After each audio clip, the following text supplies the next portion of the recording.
കാര്യങ്ങൾ ഉയർത്തി ഇതുവരെ ദൈവം നടത്തിയ പരിശുദ്ധാത്മ ബലപ്പെടുത്തിയ മുഴുവൻ സംഭവങ്ങൾ ഓർത്ത് ഉറക്ക സ്തുതിച്ച് ആരാധിക്കുന്നു.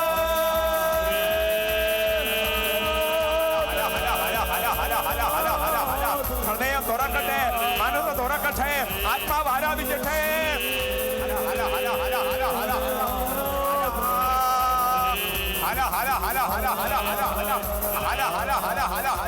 ഇതുവരെ ദൈവം നമ്മളെ നടത്തിയ വഴികളെ കുറിച്ച് എത്രമാത്രം നന്ദി ഈശോയോടുണ്ടോ, എത്രമാത്രം സ്നേഹമുണ്ടോ, അത്ര ഉറക്കെ ആരാധിക്കുന്നു.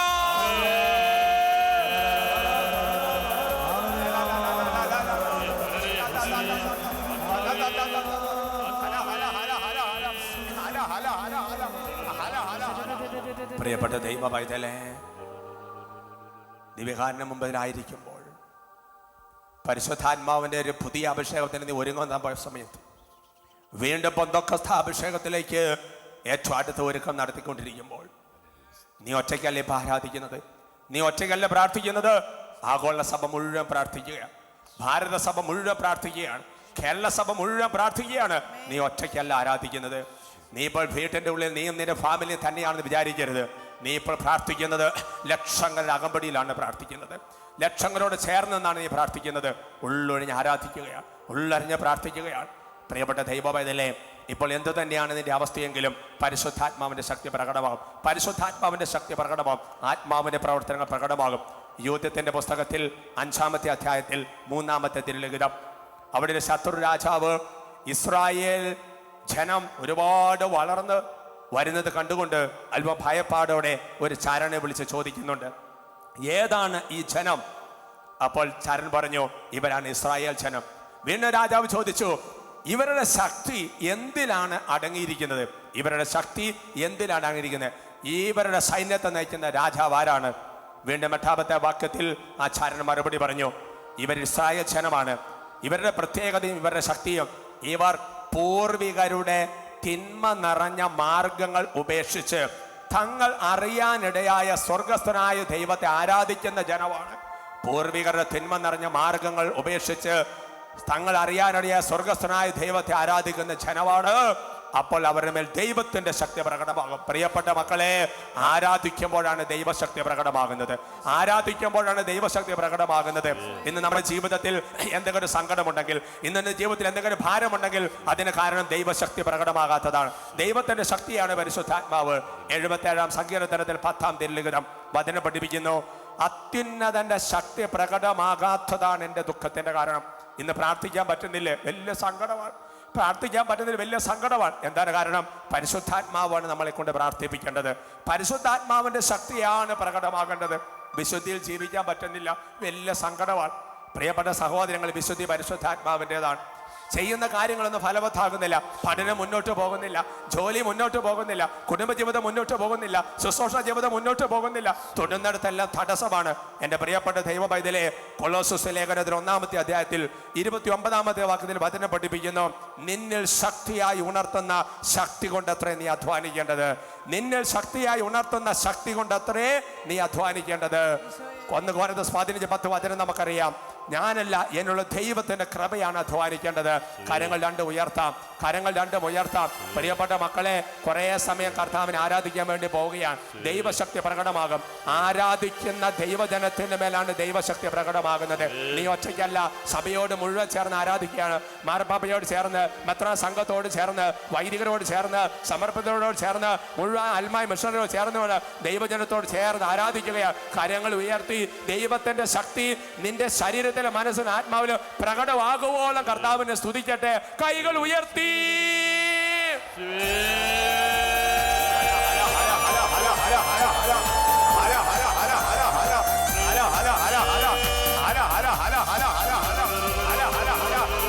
സ്വരം ഉയരട്ടെ, അതര തുറക്കട്ടെ, മനസ്സ് തുറക്കട്ടെ. ആരാധിക്കാം, നമുക്ക് ആരാധിക്കാം, കൈകൾ അടിച്ച് ആരാധിക്കാം, നമുക്ക് ആരാധിക്കാം, ആത്മവിശക്തിയോടെ ആരാധിക്കാം, ആരാധിക്കാം, നമുക്ക് ആരാധിക്കാം, മാലാഖമാരെ ആരാധിക്കാം, ആരാധിക്കാം, നമുക്ക് ആരാധിക്കാം, ആത്മവിശക്തിയോടെ കൈകൾ ഉയർത്തി കൈയടിച്ച് ദാനിയേൽ സിംഹക്കുഴിയിൽ ആരാധിച്ചപ്പോ അപ്പസ്തോലൻ ചേരുവേലിയിൽ ആരാധിച്ചപ്പോ പാടി പാടി ദാനിയേൽ സിംഹക്കുഴിയിൽ ആരാധിച്ചപ്പോ അപ്പസ്തോലൻ ചേരുവേലിയിൽ ആരാധിച്ചപ്പോ ദൈവജന രക്തം ചിന്തി ആരാധിച്ചപ്പോ ഞങ്ങൾ അങ്ങേ ആരാധിക്കുന്നു ദൈവജന രക്തം ചിന്തി ആരാധിച്ചപ്പോ കൈകൾ നന്നായി ഉയർത്തി കൈയടിച്ച് ആരാധിക്കാം നമുക്ക് ആരാധിക്കാം ആരാധമാരംഭിച്ച് ആരാധിക്കാം ആരാധിക്കാം നമുക്ക് ആരാധിക്കാം ആത്മവിശക്തിയോടെ ആരാധിക്കാം കരങ്ങൾ താഴ്ത്തിയടിച്ച് ശരീരവും മനസ്സും ആത്മാവും ഒന്ന് ചേർന്ന് ദൈവജനത്തോട് ചേർന്ന് ആരാധിക്കട്ടെ. ഇടത്തോടെ വലത്തോടെ നന്നായിട്ട് അനങ്ങി വലിയ സ്വാതന്ത്ര്യത്തോടെ വലിയ ആത്മാവിലുള്ള സന്തോഷത്തോടെ ആദ്യ സഭ ആരാധിച്ചതുപോലെ മർക്കോസിന്റെ മാളികയിൽ ആരാധിച്ചതുപോലെ ആരാധിക്കുന്നു. ആദ്യ സഭവാണിൽ മുമ്പിൽ ധീരതയോടെ ഹല്ലേലൂയ ഗീതം പാടി ആരാധിച്ചപ്പോ ആദ്യ സഭവാണിൽ മുമ്പിൽ ധീരതയോടെ ഹല്ലേലൂയ ഗീതം പാടി ആരാധിച്ചപ്പോ യേശുവിനായി ഈ ലോകത്തിൽ മരണം വന്നാലും ഹല്ലേലൂയ ഗീതം പാടി പാടി യേശുവിനായി ഈ ലോകത്തിൽ മരണം വന്നാലും ഹല്ലേലൂയ ഗീതം പാടി കൈകൾ ഉയർത്തി തുള്ളി ചാടി ആരാധിക്കാം നമുക്ക് ആരാധിക്കാം ആരാധമാരംഭിച്ച് ആരാധിക്കാം ചാടി ചാടി ആരാധിക്കാം നമുക്ക് ആരാധിക്കാം ആത്മവിശക്തിയോടെ ആരാധിക്കാം വീണ്ടും കരങ്ങൾ താഴ്ത്തി അടിച്ച് നന്നായിട്ട് പാടി ആരാധിക്കട്ടെ. കഷ്ടത വന്നാലും ക്ലേശം വന്നാലും ദുരിതം വന്നാലും വെള്ളത്തിന്റെ ഗന്ധമേറ്റാൽ നീ ഇളം ചെടി പോലെ വലപ്പുറപ്പെടുവിക്കുക. ജീവിതത്തിൽ വേദനകൾ നേരിടുമ്പോൾ പീഡകൾ നേരിടുമ്പോൾ ജീവിതത്തിൽ വേദനകൾ നേരിടുമ്പോൾ പീഡകൾ നേരിടുമ്പോൾ പീഡിതർക്ക് രാജ്യം നൽകിയ സ്വർഗദാതനെ നന്ദി ചൊല്ലി ആരാധിക്കാം പീഡിതർക്ക് രാജ്യം നൽകിയ സ്വർഗദാതനെ നന്ദി ചൊല്ലി കൈകൾ ഉയർത്തി തുള്ളി ചാടി ആരാധിക്കാം നമുക്ക് ആരാധിക്കാം ആരാധമാരംഭിച്ച് ആരാധിക്കാം ആരാധിക്കാം നമുക്ക് ആരാധിക്കാം ആത്മവിശക്തിയോടെ ആരാധിക്കാം ആരാധിക്കാം നമുക്ക് ആരാധിക്കാം ആരാധമാരംഭിച്ച് ആരാധിക്കാം ആരാധിക്കാം നമുക്ക് ആരാധിക്കാം ആത്മവിശക്തിയോടെ ആരാധിക്കാം ഈ സമയത്ത് അടുത്ത നിൽക്കുന്ന വ്യക്തിയുടെ കരങ്ങൾ കോർത്ത് പിടിച്ച് ആരാധിക്കുകയാണ്. അടുത്ത നിൽക്കുന്ന വ്യക്തിയുടെ കരങ്ങളെല്ലാം കോർത്ത് പിടിച്ച് ആരാധിക്കുകയാണ്. ധ്യാനകേന്ദ്രങ്ങൾ ഉള്ളവരൊപ്പം കരങ്ങൾ കോർത്ത് പിടിക്കട്ടെ. കുടുംബങ്ങളിലുള്ളവർ അപ്പനും അമ്മയും ഭാര്യയും മക്കളും സഹോദരങ്ങളും എല്ലാ കരങ്ങൾ കോർത്ത് പിടിക്കട്ടെ. നീ എവിടെയാണോ നിന്റെ സമീപത്തുള്ള ആര് തന്നെ ആയാലും സ്നേഹപൂർവ്വം കരങ്ങൾ കോർത്ത് പിടിക്കട്ടെ. കോർത്ത് പിടിച്ചാൽ ഉയർത്തി പിടിക്കുകയാണ്. തിരുസഭ മൊത്തം പ്രാർത്ഥിക്കുകയാണ്. വിശുദ്ധന്മാർ പ്രാർത്ഥിക്കുകയാണ്. പ്രിയപ്പെട്ട ദൈവവൈതലേ, വചനം പഠിപ്പിക്കുന്നു, സ്വർഗത്തിൽ ഈശോ നമുക്ക് വേണ്ടി പ്രാർത്ഥിക്കുന്നു. വീണ്ടും വചനം പഠിപ്പിക്കുന്നു, പരിശുദ്ധാത്മാവ് നമുക്ക് വേണ്ടി പ്രാർത്ഥിക്കുന്നു. പരിശുദ്ധ അമ്മ നമുക്ക് വേണ്ടി പ്രാർത്ഥിക്കുന്നു. വിശുദ്ധന്മാരെ രക്തസാക്ഷികൾ നമുക്ക് വേണ്ടി പ്രാർത്ഥിക്കുന്നു. ഹര ഹര ഹര ഹര ഹര വിശുദ്ധരോട് ചേർന്ന് മാലാഖമാരോട് ചേർന്ന് തിരുസഭയോട് ചേർന്ന് ദൈവജനത്തോട് ചേർന്ന് കുടുംബത്തോട് ചേർന്ന് ഒറ്റക്കെട്ടായി ആരാധിക്കട്ടെ. ഹര ഹര ഹര. നിന്റെ ജീവിതത്തിൽ എവിടെയാണോ ദൈവശക്തി പ്രകടമാകേണ്ടത് അതിപ്പോൾ പ്രകടമാകട്ടെ. എവിടെയാണോ ബലമില്ലാത്തത് അവിടെ ബലം പ്രകടമാകട്ടെ. എഫേസസ് ലേഖനം 3:20 വചനം പഠിപ്പിക്കുന്നു, നമ്മൾ ആവശ്യപ്പെടുന്നതിന് ചോദിക്കുന്നത് കൂടുതൽ ചെയ്തു തരാൻ കഴിവുള്ള പരിശുദ്ധാത്മ ശക്തി.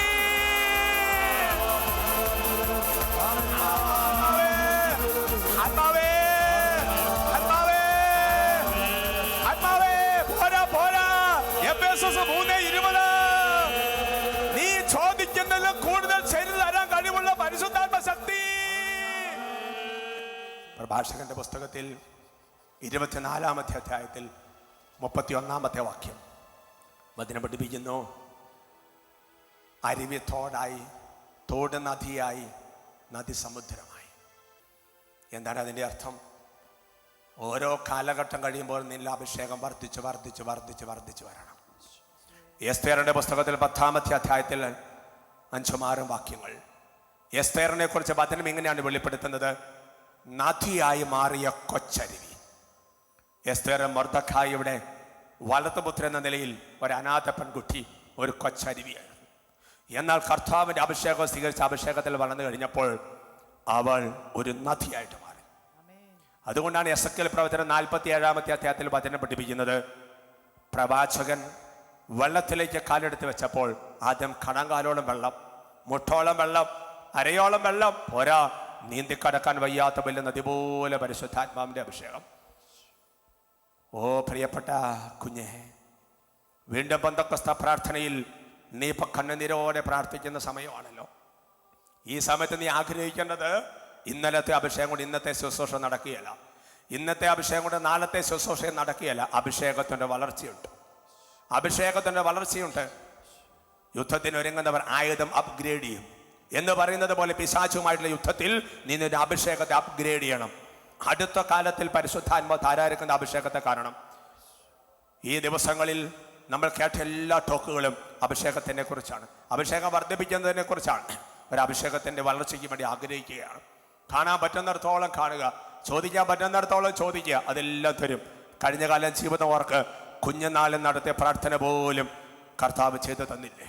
കുഞ്ഞുനാളിൽ നടത്തിയ പ്രാർത്ഥന പോലും കർത്താവ് ചെയ്തു തന്നില്ലേ? സ്വർഗത്തിന്റെ ഏറ്റവും വലിയ സമ്പത്താണ് പരിശുദ്ധാത്മാവ്. സ്വർഗത്തിന്റെ ഏറ്റവും വലിയ സമ്പത്താണ് പരിശുദ്ധാത്മാവ്. യേശു എന്ന നാമം വിളിച്ചപേക്ഷിക്കുന്നവന്റെ മേൽ സ്വർഗം വർഷിക്കുന്ന ആത്മാവിന്റെ സമ്പത്താണ് പരിശുദ്ധാത്മാവ്. ഈ സമയത്ത് വീണ്ടും ഒരിക്കൽ കൂടി കാര്യങ്ങൾ ഉയർത്തിപ്പിടിക്കുക, കാര്യങ്ങൾ നന്നായിട്ട് ഉയർത്തിപ്പിടിക്കുക. അഭിഷേകത്തിന്റെ വളർച്ചയുണ്ട്. നീ ഇന്നൊരു പാട്ട് പാടുന്ന ആളാണോ, ഗായന ശുശ്രൂഷകനാണോ, നീന്റെ അഭിഷേകത്തെ നീ അപ്ഗ്രേഡ് ചെയ്യണം. അഭിഷേകത്തിന്റെ വളർച്ചയുണ്ട്. നീ ഇന്ന് ഒരു കൗൺസിലിംഗ് നടത്തുന്ന, ഒരു സ്പിരിച്വൽ ഗൈഡൻസ് കൊടുക്കുന്ന ഒരു കൗൺസിലറാണെന്നെങ്കിൽ നീ നിന്റെ വരങ്ങളെല്ലാം ഷാർപ്പ് ചെയ്യണം. നീ ഒരു വചന പ്രഘോഷകനാണ്, അടുത്ത കാലഘട്ടത്തിൽ അഭിഷേകം പ്രാപിക്കണം. നീ ഏത് ഒരു കുടുംബ ജീവിതക്കാരാണെങ്കിൽ ആ കുടുംബ ജീവിതം നയിക്കാനുള്ള അഭിഷേകത്തെ അപ്ഗ്രേഡ് ചെയ്യണം. ഒരു സമർപ്പതയാണെങ്കിൽ അതിനുള്ള അഭിഷേകം അപ്ഗ്രേഡ് ചെയ്യണം. ഒരു പുരോഹിതനാണെങ്കിൽ അഭിഷേകത്തെ അപ്ഗ്രേഡ് ചെയ്യണം. അതിനുവേണ്ടി ആഗ്രഹിക്കുക. കർത്താവ് ഒറ്റ കാര്യമേ പറഞ്ഞിട്ടുള്ളൂ, ചോദിക്കുക, നിങ്ങൾക്ക് ലഭിക്കും. തന്നോട് ചോദിക്കുന്നവർക്ക് എത്രയോ അധികമായി അവിടെ നൽകുക. വേറെ കണ്ടീഷൻസ് ഒന്നുമില്ല. ചോദിക്കുക മാത്രം ചെയ്യുക എന്നാണ് പറഞ്ഞിരിക്കുന്നത്. ചോദിക്കുക മാത്രം ചെയ്യുക എന്നാണ് പറഞ്ഞിരിക്കുന്നത്. ഈ സമയത്ത് നമ്മളുള്ള ആത്മാവിന്റെ അഭിഷേകം ഇരട്ടിക്കാൻ വേണ്ടി പ്രാർത്ഥിക്കുക. അപ്പസ്തോലന്മാർക്ക് എപ്പോഴാണ് പരിശുദ്ധാത്മാവിനെ ലഭിച്ചതെന്ന് ചോദിച്ചു കഴിഞ്ഞാൽ പെന്തക്കോസ്ത നാളിന് അല്ല. അപ്പസ്തോലന്മാർക്ക് പരിശുദ്ധാത്മാവിനെ ലഭിച്ചത് ഉദ്ധിതനായ ഈശോ അവരുടെ മേൽ പ്രത്യക്ഷപ്പെട്ടു, അവരുടെ മേൽ നിശ്വസിച്ചു, അവരുടെ മേൽ ഊതി, അപ്പോൾ പരിശുദ്ധാത്മാവ് അവരുടെ മേൽ വന്നു. എന്നാൽ പെന്തക്കോസ്ത നാളിൽ എന്താണ് സംഭവിച്ചത്? ഈ അപ്പസ്തോലന്മാരെ പരിശുദ്ധ അമ്മയുടെ ഒപ്പം ഇരുന്ന് ആദ്യത്തെ പരിശുദ്ധാത്മാവിനുള്ള നൊവേന പ്രാർത്ഥിച്ചു. അങ്ങനെ അവര് പ്രാർത്ഥിച്ചുകൊണ്ടിരുന്നപ്പോൾ അവരിൽ ഉണ്ടായിരുന്ന പരിശുദ്ധാത്മാവിന്റെ അഭിഷേകം പ്രകടമായി. അതിനെ വിളിക്കുന്ന പേരാണ് അഭിഷേകം. ഈ ദിവസങ്ങൾ നമ്മൾ എല്ലാവരും പ്രാർത്ഥിക്കുകയാണ്. നമ്മളുള്ള പരിശുദ്ധാത്മാവ് ഉജ്ജ്വലിക്കാൻ വേണ്ടി പ്രാർത്ഥിക്കുക. കരങ്ങൾ ഉയരട്ടെ, ഹൃദയം തുറക്കട്ടെ, മനസ്സ് തുറക്കട്ടെ. നിനക്ക് കാണാൻ പറ്റുന്നിടത്തോളം കാണ്, ചോദിക്കാൻ പറ്റുന്നിടത്തോളം ചോദിക്കുക. വെറുതെ ലുബ്ധി വിചാരിക്കരുത്. കർത്താവിനോട് ചോദിക്കുമ്പോൾ ലുബ്ധി കാണിക്കരുത്. കർത്താവിനോട് ചോദിക്കുമ്പോൾ മിനിമം കൊണ്ട് തൃപ്തിപ്പെടരുത്. മാക്സിമം കാണ്, മാക്സിമം കാണ്. കാര്യങ്ങൾ ഉയർത്തി ഒരുമിച്ച് ഉറക്ക പരിശുദ്ധാത്മാവിനെ വിളിക്കുകയാണ്. നീ മാക്സിമം കണ്ട് വിളിക്കുകയാണ്. ലോകം കീഴടക്കുന്ന അഭിഷേകം, യേശുവിന്റെ വചനം ലോകത്തിലെല്ലാവർക്കും വ്യാപിക്കുന്ന അഭിഷേകം, തിരുസഭയിൽ പുതിയൊരു ഉണർവ്, പുതിയൊരു കൊയ്ത്ത്. കാര്യങ്ങൾ ഉയർത്തി വിളിക്കുന്നു പരിശുദ്ധാത്മാവേ.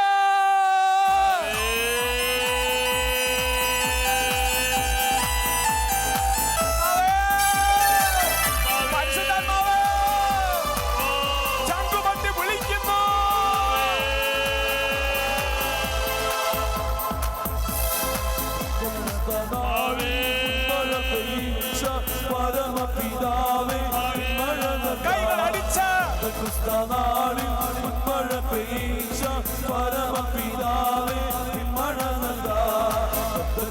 നാളിൽ മഴ പെയ്ച്ച പരമപിതാവേ മഴ പിന്മഴ പെയ്യേണം, മാലിന്യം മാറേണം, ജനമുണർന്ന് വേല ചെയ്തിടാ. പിന്മഴ പെയ്യേണം, മാലിന്യം മാറേണം, ജനമുണർന്ന് കൈകൾ ഉയർത്തി കൈയടിച്ച നാളിൽ മഴ പെയ്ച്ച പരമപിതാവേ മഴ നാളിൽ മഴ പെയ്ച്ച പരമപിതാവേ.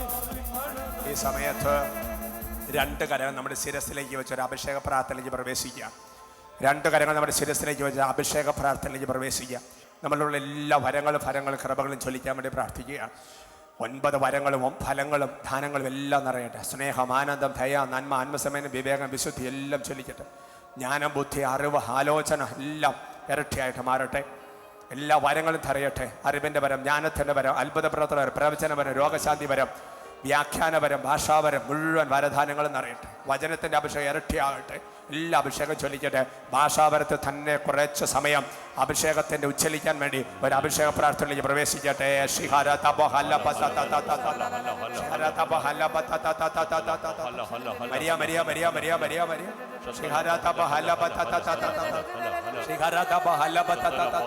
ഭാഷാപരം തന്നെ ഉപയോഗിക്കട്ടെ. ക്ലാസ്സുകളിൽ നമ്മൾ കേട്ടു, ഭാഷാപരമാണ് എല്ലാ വരങ്ങളുടെയും വാതിൽ. ഭാഷാപരത്തിൽ പ്രാർത്ഥിക്കുന്നവൻ തനിക്ക് തന്നെ അഭിവൃദ്ധി കൈവരുത്തുന്നു. വിശ്വാസിക്കുള്ള പ്രാർത്ഥനയാണ് ഭാഷാപരം. അവിശ്വാസിക്കുള്ള അടയാളമെങ്കിൽ വിശ്വാസിക്കുള്ള പ്രാർത്ഥനയാണ് ഭാഷാപരം. ഭാഷാപരത്തിൽ പ്രാർത്ഥിക്കുമ്പോൾ ബാക്കി 8 വരങ്ങൾ ഉച്ചരിക്കുമെന്നല്ലേ വചനം വെളിപ്പെടുത്തുന്നത്. സ്തുതിച്ച് പ്രാർത്ഥിക്കട്ടെ. ഫലങ്ങളെല്ലാം വർദ്ധിക്കുന്ന നന്ദി പറയാം. ഗാനങ്ങളെല്ലാം വർദ്ധിച്ചതിനെ ഓർത്ത് നന്ദി പറയാം.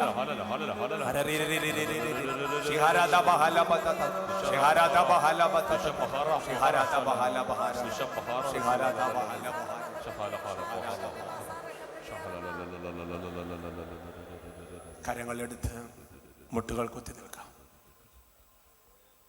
മുട്ടുകൾ കുത്തി ദിവ്യകാരുണ്യ ആശീർവാദം സ്വീകരിക്കാൻ വേണ്ടി ഒരുങ്ങുകയാണ്. ഈ സമയത്ത് ഒറ്റ കാര്യത്തിന് വേണ്ടി പ്രാർത്ഥിക്കുന്നുള്ളൂ. പരിശുദ്ധാത്മാവേ, വേറൊന്നും പ്രാർത്ഥിക്കുന്നില്ല. ആത്മാവിൻ്റെ അഭിഷേകത്തിന് വേണ്ടി മാത്രം പ്രാർത്ഥിക്കുക. പരിശുദ്ധാത്മാവിൻ്റെ സ്വരം ശ്രവിച്ച് മാത്രം മുന്നോട്ട് പോകാൻ തീരുമാനമെടുത്ത് പ്രാർത്ഥിക്കുകയാണ്. പരിശുദ്ധാത്മാവിനോട് പറയുക, എൻ്റെ കഴിഞ്ഞകാല ജീവിതത്തിൽ ഞാൻ അറിഞ്ഞും അറിയാതെയും പരിശുദ്ധാത്മാവിനെ ദുഃഖിപ്പിച്ചിട്ടുണ്ട്, കരയിപ്പിച്ചിട്ടുണ്ട്, നിർവീര്യമാക്കിയിട്ടുണ്ട്. പരിശുദ്ധാത്മാവിനെ ഒരിക്കലും ഞാൻ അങ്ങനെ വേദനിപ്പിക്കുകയില്ല, ഒരിക്കലും ഞാൻ ദുഃഖിപ്പിക്കുകയില്ല, ഒരിക്കലും ഞാൻ നിർവീര്യമാക്കുകയില്ല. പരിശുദ്ധാത്മാവെ, give me a constant companionship. പരിശുദ്ധാത്മാവെ, ഒരു സന്തത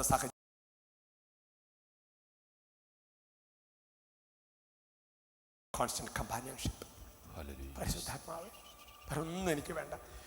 ആത്മാവേ, പരിശുദ്ധാത്മാവേ, പരിശുദ്ധാത്മാവേ, പരിശുദ്ധാത്മാവേ.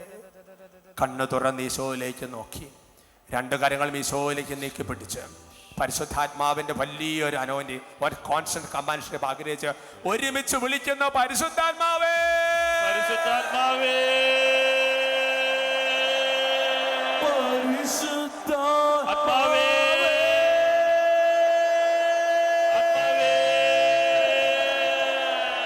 പരിശുദ്ധാത്മാവേ, ഈശോയെ നോക്കി വിളിക്കുന്നു. പരിശുദ്ധാത്മാവേ,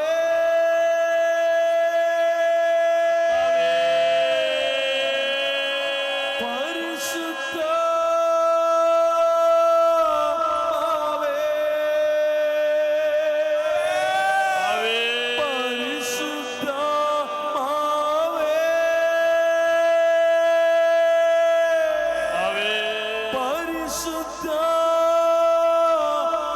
പരിശുദ്ധാത്മാവേ,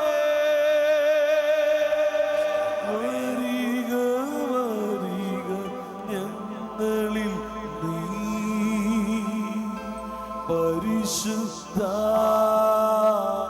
പരിശുദ്ധാത്മാവേ, വരിക വരിക ഞങ്ങളിൽ നീ, പരിശുദ്ധാത്മാവേ,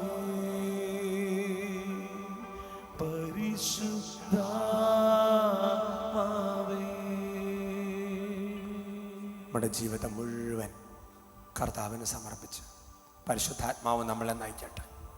ദിവ്യകാരുണ്യത്തെ താണു വണങ്ങി ആരാധിക്കാം. പരിശുദ്ധ പരമദിവ്യകാരുണ്യത്തിന് എന്നേരവും ആരാധനയും സ്തുതിയും പുകഴ്ചയും ഉണ്ടായിരിക്കട്ടെ. പരിശുദ്ധ പരമദിവ്യകാരുണ്യത്തിന് എന്നേരവും ആരാധനയും സ്തുതിയും പുകഴ്ചയും ഉണ്ടായിരിക്കട്ടെ. പരിശുദ്ധ പരമദിവ്യകാരുണ്യത്തിന് എന്നേരവും ആരാധനയും സ്തുതിയും പുകഴ്ചയും ഉണ്ടായിരിക്കട്ടെ.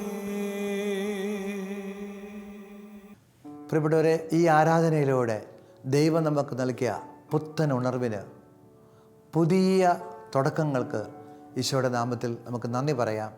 നിങ്ങൾക്ക് ലഭിച്ചിരിക്കുന്ന ഏത് ആത്മീയ പ്രചോദനമാണെങ്കിലും നിങ്ങളതിന് തുടക്കമിടുക. ദൈവം നിങ്ങളെ കൈപിടിച്ച് ഉയർത്തും. നാളെ നമ്മുടെ ഈ പ്രോഗ്രാമിൻ്റെ 6-ാം ദിവസമാണ്. 6-ാം ദിവസം നമുക്കായി വചനം പങ്കുവെക്കുന്നത് സിസ്റ്റർ എയ്മിയാണ്. വചനം കേൾക്കാൻ വേണ്ടി നമുക്ക് കാത്തിരിക്കാം. നാളെ വീണ്ടും കണ്ടുമുട്ടാം. പരിശുദ്ധാത്മാവ് പുതിയ യുഗത്തിലേക്ക് നമ്മളെ നയിക്കട്ടെ.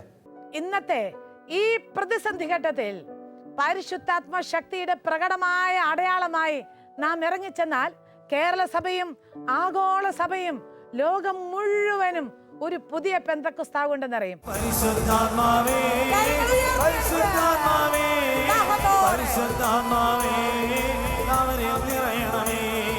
പരിശുദ്ധാത്മാവേ, പരിശുദ്ധാത്മാവേ, പരിശുദ്ധാത്മാവേ, അവനെ നിറയണമേ. പരിശുദ്ധാത്മാവേ, പരിശുദ്ധാത്മാവേ, പരിശുദ്ധാത്മാവേ,